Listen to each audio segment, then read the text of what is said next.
Immersive technology really helps researchers and educators as far as providing a virtual avenue to create almost anything you can dream of and then be able to sort of assess how your students and/or research participants interact with that resource.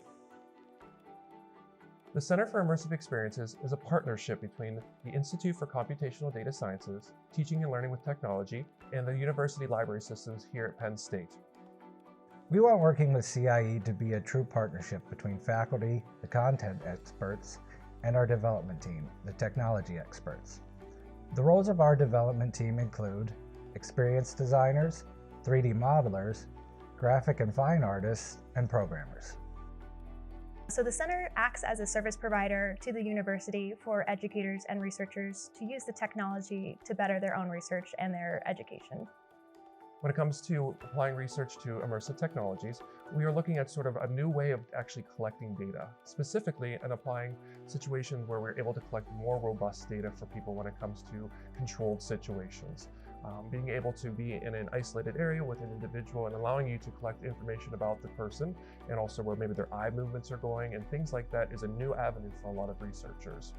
Also, just being able to take data and apply it to new storytelling methods, you are able to take your information and data and your research and actually get it out to a larger audience as well. So with CIE, we're working on two projects. One is a virtual reality buffet that will help us to understand people's food choices and how they make choices and how they approach foods. Our other project is looking at nutritional education, so trying to teach people about different nutritional principles like energy density and portion size and how they can make better food choices. Yeah, so originally, we just start looking at immersive technologies and just think like, oh, that's cool. But what we really came to find out was that they provided a really unique way of measuring and interacting with food that is actually kind of hard to do in real life because you'd have to prepare lots of foods. And then on top of all of that, we were able to use the VR tools as data collection tools as well. So we're able to do things like eye tracking, heart rate tracking, motion tracking that we'd have to painstakingly get at in real life through video, annotations and stuff like that. We get basically automatically generated for us because we use VR. Yeah, so working with CA was really great because everybody is very friendly and very helpful. They were able to point out things like what would work well in VR, what wouldn't, and so they really approached the problem differently than we did, but it was very helpful and to all come together to find a solution.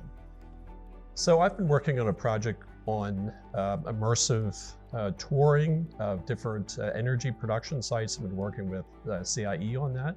Prior to the project that we were working on with CIE, we were doing a lot of physical type of tours, immersive type tours for a variety of different government delegations from various parts of the world, as well as here in Pennsylvania and some of the contiguous states.